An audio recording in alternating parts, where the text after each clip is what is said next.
Irmãos espíritas, que a paz de Jesus esteja conosco. Nos encontramos aqui mais uma vez para o nosso momento de encontro virtual, em substituição às nossas palestras públicas da Federação Espírita do Estado do Acre.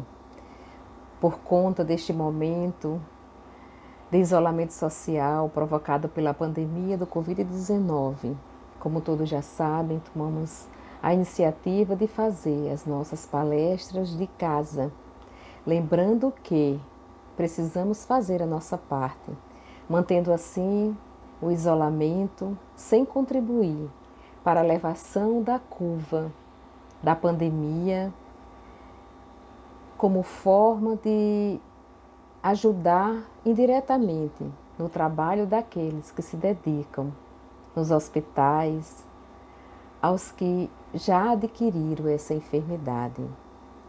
Estamos falando desta enfermidade e trouxemos um pouco hoje para a nossa reflexão o comentário acerca do capítulo 5 do Evangelho segundo o Espiritismo, intitulado Bem-aventurados aflitos, no item Justiça das Aflições. Neste capítulo, Kardec comenta uma das passagens do Sermão do Monte acerca das bem-aventuranças. Nos diz Jesus que bem-aventurados que choram, porque serão consolados. Bem-aventurados que têm fome e sede de justiça, porque serão fartos. Bem-aventurados que padecem perseguição por amor da justiça, porque deles é o reino dos céus. Bem-aventurado vós, os pobres, porque vosso é o reino de Deus. Bem-aventurados os que agora tendes fome, porque sereis fartos. Bem-aventurados vós que chorais, porque rireis. Mas ai de vós, ricos, porque tendes no fundo a vossa consolação. Ai de vós que estáis farto, porque tereis fome. Ai de vós o que agora rires, porque gemereis e chorareis. Kardec, em seu comentário intitulado Justiça das Aflições, nos fala no item 3, que as compensações que Jesus promete aos aflitos da terra só podem realizar-se na vida futura. Sem a certeza do porvir, essas máximas seriam um contrassenso, ou mais ainda, seriam um engodo. Mesmo com essa certeza, compreendes dificilmente a utilidade de sofrer para ser feliz. Como compreender a justiça das aflições que temos na terra? Kardec ainda nos fala, disse que para haver mais mérito, mas então se pergunta por que uns sofrem mais do que os outros? Porque uns nascem na miséria e outros na opulência, sem nada terem feito para justificar esta posição. Porque para uns nada dá certo, enquanto para outros tudo parece sorrir. Como compreender a justiça de Deus neste caso? Como sem os ensinamentos da nossa querida doutrina espírita? Continua Kardec. Mas o que ainda menos se compreende é ver os bens e os males tão desigualmente distribuídos entre o vício e a virtude. Ver homens virtuosos sofrer ao lado de malvados que prosperam. A fé no futuro pode consolar e propiciar paciência, mas não explica essas anomalias que parecem desmentir a justiça de Deus. Entretanto, desde que se admite a existência de Deus, não é possível concebê-lo sem suas perfeições. Ele deve ser todo-poderoso, toda justiça, toda bondade, pois sem isso ele não seria Deus. E se Deus é soberanamente bom e justo, Não pode agir por capricho ou por parcialidade. As vicissitudes da vida têm, pois, uma causa, e como Deus é justo, essa causa deve ser justa. Eis do que todos devem compenetrar-se. Deus encaminhou os homens na compreensão dessa causa pelos ensinos de Jesus. E hoje, considerando-o suficientemente maduro para compreendê-la, revela por completo, através do Espiritismo, ou seja, pela voz dos Espíritos, as causas das aflições. Compreendendo a reencarnação, compreendendo a lei de causa e efeito, compreendendo como cada coisa foi colocada no mundo para a nossa evolução, compreendendo a evolução planetária, os estágios de evolução dos planetas e dos espíritos que nestes planetas habitam. Vamos compreender a justiça das aflições terrestres. Temos aflições causadas nesta mesma existência, aflições que são consequência de nossos atos, e também aflições causadas em existências anteriores, que a lei de causa e efeito nos permite, nos dá a oportunidade de buscar resgatar as atitudes infelizes que tivemos em outras existências e que, graças a esta maravilhosa lei, pode ser reparada. Então, não podemos reclamar de nenhuma aflição, porque já compreendemos, já estamos preparados para compreender a causa de cada uma delas. Ainda, seguindo no capítulo 5 do Evangelho segundo o Espiritismo, após, neste próprio Evangelho, termos estudado a evolução planetária, a lei da reencarnação, para adentrar nesse tema das aflições e compreendermos melhor as suas causas. Então, nas causas atuais das aflições, Kardec nos fala: remontando à fonte dos males terrenos, reconheces que muitos são as consequências naturais do caráter e da conduta daqueles que os sofrem. Quantos homens caem por sua própria culpa?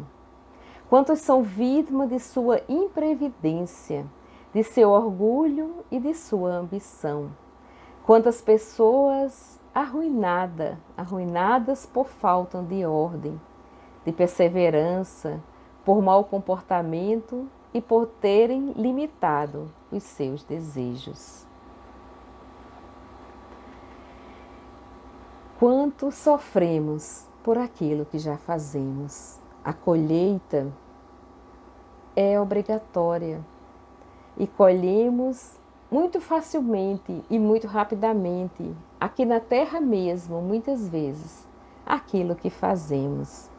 No livro Religião dos Espíritos, Emmanuel nos fala, nos examina a consequência das nossas aflições, nos dizendo que a aflição do egoísta chama-se egolatria, que a aflição do vício chama-se delinquência, que a aflição da agressividade chama-se cólera e que a aflição do crime chama-se remorso, que a aflição do fanatismo chama-se intolerância, a aflição da fuga é a covardia, a aflição da inveja é o desrespeito, a aflição da indisciplina é a desordem, a aflição da violência é a brutalidade, a aflição da preguiça é a rebeldia,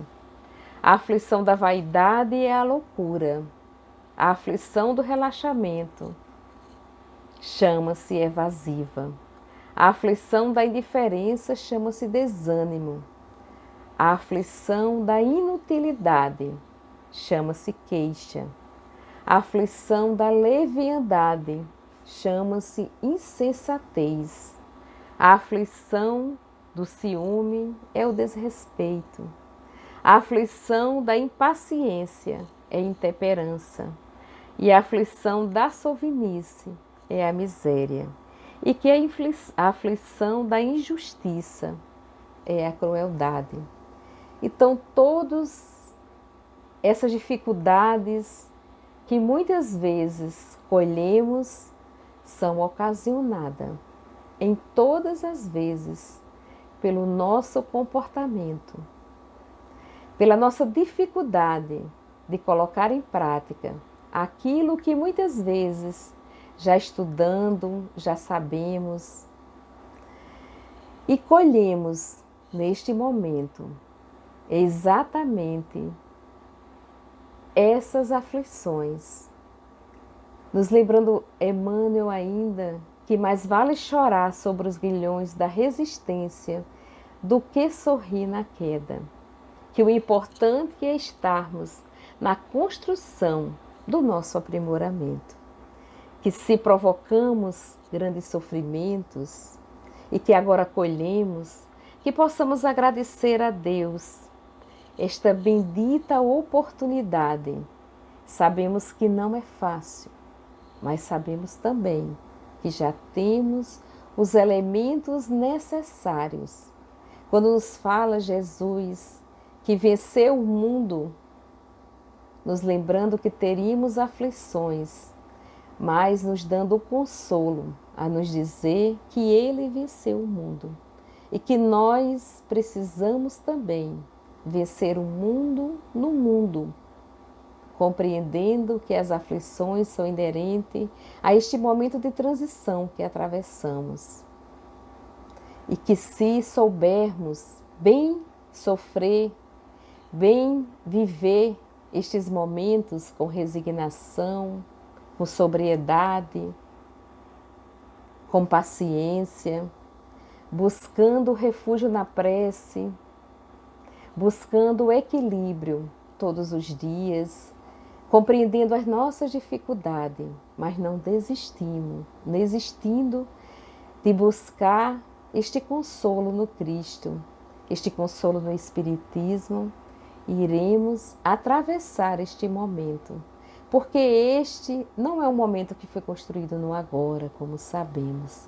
As aflições também têm suas causas, têm suas causas anteriores, em vidas passadas. São aflições tão grandes e inexplicáveis que muitas vezes nos deparamos no dia a dia que só poderemos compreender se entendermos este princípio da reencarnação, da lei de causa e efeito, buscando as causas anteriores das aflições.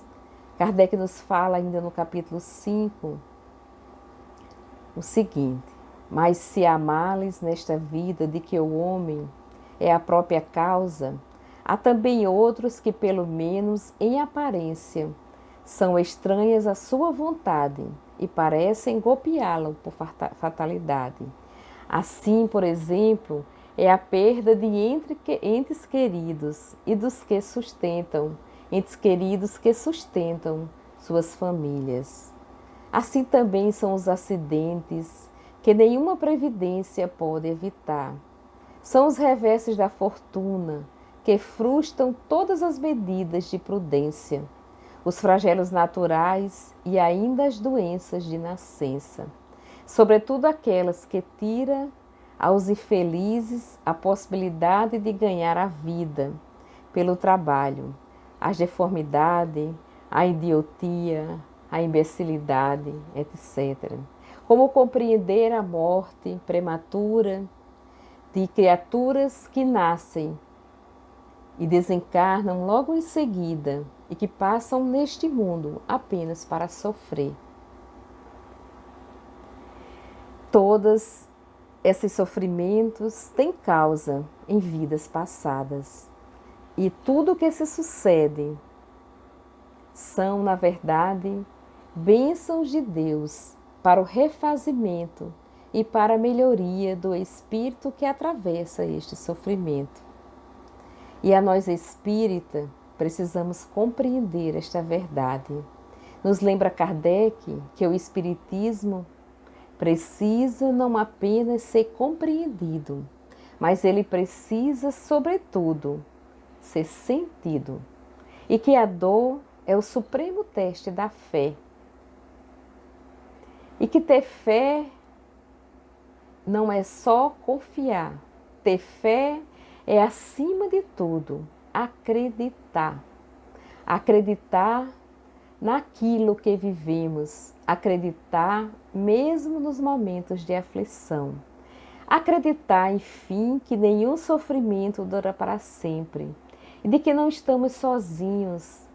De que temos o amparo da espiritualidade, que temos o amparo de amigos encarnados que muitas vezes foram por Deus colocados em nossa vida, para que pudéssemos suportar como bálsamo, que muitas vezes até não temos este merecimento, mas por,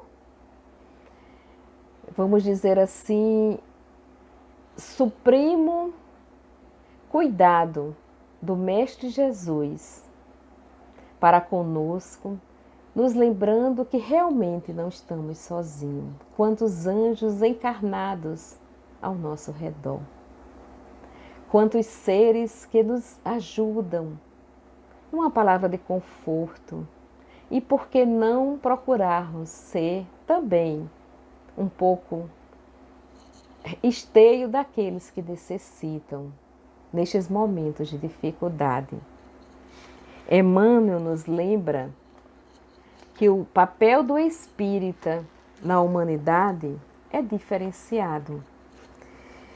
No Reformador de maio de 1963, na página 98, eles nos lembra comentando um pouco essa passagem de Jesus que nos diz: tenho-vos falado essas coisas, para que tenhais paz em mim. No mundo tereis aflições, mas animai-vos, eu venci o mundo. Emmanuel, comentando essa passagem, nos traz esta mensagem intitulada Ser Espírita. Doutrina espírita, cristianismo renascente. Ser espírita é constituir-se em núcleo de ação edificante, através do qual principia a nova era. Fala-se no mundo de hoje, qual se o mundo estivesse reduzido a casa em ruínas. O espírita é chamado à função da viga robusta, suscetível de mostrar que nem tudo se perdeu. Há quem diga que a humanidade jaz em processo de desagregação. O espírita é convidado a guardar-se por célula sadia, capaz de abrir caminho à recuperação do organismo social. O espírita, onde surge a destruição, converte-se em apelo ao refazimento. Onde estoure a disciplina, faz-se esteio da ordem, e onde lavre o pessimismo, ergue-se de imediato por mensagem de esperança. Assim sucede porque o espírita reconhece que não vale exigir dos outros aquilo que não fazemos, nem reclamar do vizinho o clarão de um farol, quando muitas vezes esse mesmo vizinho espera pela chama de alguém que lhe aqueça e ilumine o coração, carregado na sombra. Companheiro de ideal. O ensinamento espírita é a palavra do Cristo, que nos alcança sem gritar, e a obra espírita, desde as bases primordiais de Allan Kardec, é construção do Evangelho, levantando as criaturas sem rebaixar ninguém. Trabalha servindo. certo de que cada um de nós é o agente da propaganda de si mesmo no trabalho da redenção humana, que não nasce da violência e sim da verdade e do amor, no toque fraternal do espírito a espírito. À vista disso, se muito podes realizar a benefício do próximo, por aquilo que sabes, somente conseguirás renovar os semelhantes por aquilo que és. Emmanuel é o nosso conselheiro. Quanta gratidão a este Espírito que nos trouxe preciosos ensinamentos através da mediunidade do nosso querido Chico Xavier, a nos falar do nosso papel enquanto espíritas diante da aflição. E que momento que vivemos agora, meus irmãos. Um momento de grandes aflições, aonde vimos chegar muito próximo de nós, dentro de nossa família, nos nossos vizinhos, em todos os países, em nossa cidade, o adoençamento, o desencarne. Sabemos ser natural do processo de transição, mas como suportá-lo com tranquilidade, se não acessarmos esses ensinamentos espíritas, sem esquecermos de sermos espíritas, sem esquecermos de nos comportar diante daquele que sofre, de acordo com aquilo que já absolvemos. É certo que sofremos sim, mas precisamos bem sofrer, como nos ensina o Evangelho. Precisamos estar consciente daquilo que já aprendemos. Precisamos aliviar os nossos corações, confiar em Jesus, sabendo que Ele está conosco. Que nesta noite, lembrando desses ensinamentos, possamos nos sentir revigorados diante das dificuldades que vivenciamos. Que a paz de Jesus possa estar em nossos corações, hoje, agora e por todo sempre.